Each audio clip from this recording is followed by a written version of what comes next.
একবার একটি মানুষ তার জীবন নিয়ে অনেক বেশি হতাশার মধ্যে ছিল। সে সবসময় নিজেকে এবং নিজের ভাগ্যকে দোষ দিত।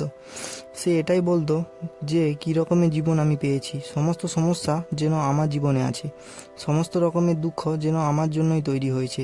আর একদিন ওই লোকটি একা বসে যখন নিজেকে এই সমস্ত কথা বলছিল যে কী রকমের ভাগ্য আমি পেয়েছি, আর তখনই হঠাৎ করে একটি বাজ পাখি নিজের শিকারকে ধরে নিয়ে এসে তার সামনে থাকা একটি গাছের উপর বসে পড়ে, আর সেখানে বসেই ওই শিকারকে খাওয়া শুরু করে। ওই হতাশ মানুষটি যখন ওই বাজ পাখিকে দেখে তখন বলা শুরু করে যে বাজ পাখি জীবনটা কত সুন্দর, না খাবারের কোনো চিন্তা আছে, না থাকার কোনো চিন্তা আছে, না পরিবারের কোনো চিন্তা আছে, না পোশাকের কোনো চিন্তা আছে। এ কেবল একটি শিকার করে আর মনের আনন্দে এদিক ওদিক আকাশে উড়ে বেড়ায়। জীবন এমনই হওয়া দরকার। আর এরপরে ওই মানুষটি আকাশের দিকে তাকিয়ে জোরে জোরে চিৎকার করে আর বলে, যদি আমিও একটা বাজ পাখি হতাম তাহলে আমার জীবনেও কোনো দুঃখ থাকতো না, আমারও কোনো সমস্যা থাকতো না। আর যখন ওই লোকটি 2 থেকে 3 বার জোরে জোরে চিৎকার করে ওই কথাটা, যে যদি আমিও একটি বাজ পাখি হতাম তাহলে আমারও কোনো দুঃখ থাকতো না, তখন হঠাৎ করে আকাশ থেকে একটি আওয়াজ আসে যে, হে মানুষ, আমি কি ঠিক শুনলাম? তুমি আমার দেওয়া জীবন নিয়ে দুঃখে আছো আর তুমি একটি বাজ পাখি হতে চাও?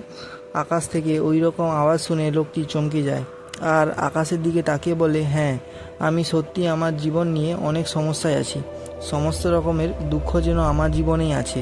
এরপর আকাশ থেকে পুনরায় আওয়াজ আসে যে, হে মানুষ, আরও একবার ভেবে দেখে নাও, আমি তোমাকে অনেক সুন্দর জীবন দিয়েছি, কিন্তু তারপরেও যদি তুমি চাও তোমাকে বাজ পাখি তৈরি করলে তুমি বেশি খুশি হবে, তাহলে আমি তোমায় বাজ পাখি তৈরি করে দেব। কিন্তু একবার যদি তোমায় বাজ পাখি তৈরি করে দিই তাহলে পুনরায় বাজ থেকে মানুষ তৈরি করতে পারবো না।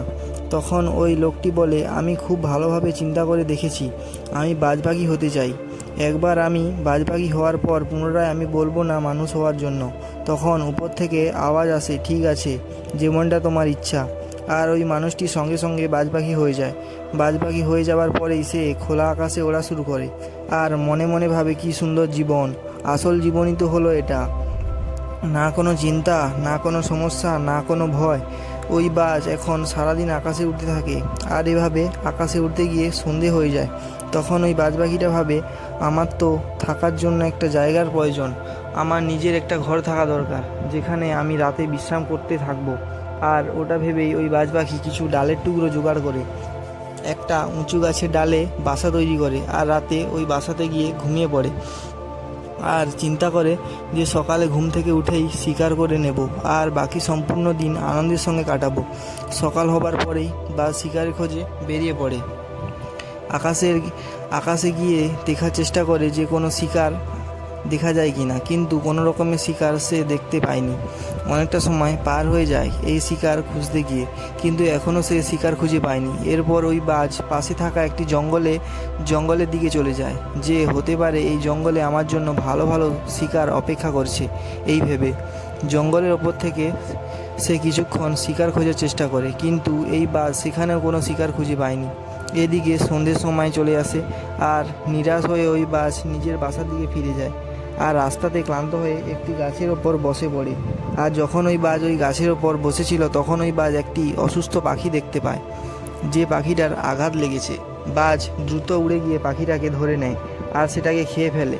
আর এরপর ওই বাজ নিজের বাসার দিকে ফিরে যায় আর ভাবে, একটি অসুস্থ শিকার হলেও কিছু তো খাবার জন্য পেলাম। বাজ ফিরে এসে নিজের বাসাতে বিশ্রাম করা শুরু করে আর চিন্তা করে, কাল সকালে আমি একটি ভালো শিকার ধরে নেব। পরের দিন সকালে বাজ নতুন শিকারের জন্য বেরিয়ে পড়ে, কিন্তু আজও কোনো শিকার ওই বাজ খুঁজে পায়নি। অনেকটা সময় পার হয়ে যায় কিন্তু এখনও ওই বাজ কোনো শিকার পায়নি। তাই পুনরায় বাজ সেই জঙ্গলে চলে যায়, যে জঙ্গলে আগে সে শিকার পেয়েছিল, কিন্তু আজ ওই জঙ্গলেও কোনো শিকার পায়নি। আর এইভাবেই যখন সন্ধ্যা হয়ে যায় তখন নিরাশ ওই বাজ ফিরে চলে আসে আর রাস্তায় ওই গাছের ওপরে এসে বসে পড়ে আর ভাবে, আজও হয়তো পুনরায় একটি অসুস্থ পাখি আমি পেয়ে যাব। কিন্তু প্রতিবার ভাগ্য সঙ্গ দেয় না। সবশেষে ওই বাজ ক্লান্ত হয়ে নিজের বাসাতে ফিরে যায় আর খালি পেটেই বাসাতে শুয়ে পড়ে। আর রাতে ভয়ানক ঝড় চলে আসে আর এই ঝড় এত বেশি জোরে হয়েছিল যে বাজ পাখির বাসাটা উড়িয়ে নিয়ে গিয়ে অনেক দূরে ফেলে দেয়। আর বাজ পাখিটা অন্য জায়গায় গিয়ে পড়ে। সেখানে ওই বাজের পায়ে আঘাত লাগে। ঝড় থেমে যাওয়ার পরে বৃষ্টি শুরু হয়ে যায়। বাজ কোনো রকমভাবে গাছের নিচে লুকিয়ে থাকে। অনেক কষ্টের সঙ্গে সে রাত পার করে। যখন সকাল হয় বৃষ্টিটা থেমে যায়। বৃষ্টি বন্ধ হওয়ার পরেই চারিদিকে খুশি ছড়িয়ে পড়ে। নদী এবং ঝর্ণা পুনরায় বয়ে চলা শুরু করে। সব কিছু আগের মতো হয়ে যায়, কিন্তু এই বাজ এখন আর আগের মতো নেই, কারণ বাজের পায়ে আঘাত লেগে ক্ষত হয়ে গেছে। আর আপনারা জানেন, বাজ পায়ে করেই তার শিকার ধরে থাকে। আর এখন যেহেতু এই বাজ পাখির পায়ে আঘাত লেগেছে, তাই আগামী 2 দিন পর্যন্ত ওই বাজ পাখি কিছুই খেতে পায়নি। বাজ শিকারের খোঁজে একটু উড়ে বেড়াতো যে হয়তো কোনো না কোনো মৃত প্রাণী সে পেয়ে যাবে, কিন্তু কোনোভাবেই ওই বাজ কোনো শিকার খুঁজে পায়নি। সবশেষে ওই বাজ ক্লান্ত হয়ে একটি গাছে এসে বসে পড়ে, কিন্তু বাজ জানতো না যে এখানে আরও একটি সমস্যা তার সামনে এসে পড়বে, কারণ সেখানে থাকা কিছু কাক ওই বাজ পাখিকে বিরক্ত করা শুরু করে। কারণ ওই কাকগুলো দেখতে পায় যে ওই বাজ পাখির আঘাত লেগেছে, এছাড়া না খেতে পাওয়ার কারণে অনেক দুর্বল হয়ে গেছে। ওই বাজ কাকগুলো থেকে বাঁচার জন্য অল্প একটু ওড়ার চেষ্টা করে, কিন্তু কোনোভাবে ওই কাকগুলো বাজকে বিরক্ত করা বন্ধ করছিল না। সবশেষে ওই বাজ ওই কাকগুলো থেকে মুক্তি পাওয়ার জন্য সোজা আকাশের দিকে উড়তে শুরু করে, আর কাকগুলো বাজের পিছনে পিছনে ওড়া শুরু করে। কিন্তু কিছুক্ষণ পর ওই কাকগুলো এতটা উঁচুতে পৌঁছে যায় যেখানে ওই কাকগুলো ঠিকভাবে অক্সিজেন পাচ্ছিল না। তখন ওই কাকগুলো নিচে ফিরে আসে।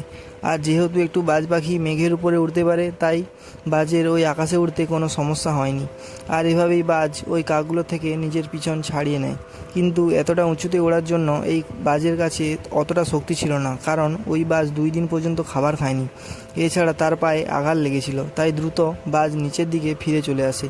আর এইভাবেই কোনো রকমের খাবার ছাড়াই আরও 1 দিন পার হয়ে যায়। 3য় দিনও ওই বাজ কোনো রকমের খাবার পায়নি। এভাবেই যখন 5 দিন পার হয়ে যায়, বাজের শরীরে কোনো পরিবর্তন আসছিল না। আর যখন ওই বাজের মারা যাওয়ার অবস্থা হয়ে যায়, ওই বাজের ভিতরে কোনো রকম শক্তি ছিল না, তখন ওই বাজ অনেক কষ্ট করে শহরে থাকা একটি হসপিটালের ছাদে এসে বসে পড়ে। আর সেখানে আসা সমস্ত রকমের অসুস্থ মানুষদেরকে দেখে আর নিজেকে বলে, যদি আজ আমি একটা মানুষ হতাম, তাহলে এই ছোট্ট আঘাতের জন্য আমি হসপিটালে গিয়ে চিকিৎসা করে নিতাম, অথবা আমি কাউকে বলতাম আমি 2 দিন খাবার খাইনি, আমি অনেক ক্লান্ত, তাহলে হয়তো কেউ আমাকে খাবার খাইয়ে দিত।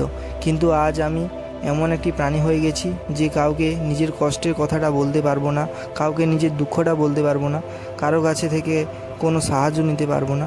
আর এই কথাটা চিন্তা করতে করতে ওই বাজ হসপিটালের ছাদেই মারা যায়। ওই বাজ নিজের জীবন তো দিয়ে যায়, কিন্তু আমাদের এই শিক্ষাটা দিয়ে যায় যে আপনাকে যেমনটা তৈরি করা হয়েছে, আপনি যেমনই হয়ে থাকুন না কেন, আপনি সেভাবেই খুশিতে থাকুন আর নিজেকে বেটার তৈরি করার চেষ্টা করুন। আর এই কথাটা চিন্তা করা ছেড়ে দিন, যদি আমি এমন হতাম, যদি আমি তেমন হতাম, যদি আমি এমনটা করতে পারতাম, তাহলে বলি আপনাকে যেমন তৈরি করা হয়েছে আপনি সেভাবেই আপনার সর্বোচ্চ করার চেষ্টা করুন। বন্ধুরা, যদিও গল্পটা কাল্পনিক, কিন্তু গল্পটা আমাদের একটা বড় শিক্ষা দেয়, আর সেটা হলো আমরা যেমন তেমনই ভালো, আর আমাদের কাছে যেটা আছে সেটা নিয়েই খুশি থেকে নিজেকে আরও বেটার তৈরি করার চেষ্টা করা উচিত। ধন্যবাদ। Yeah.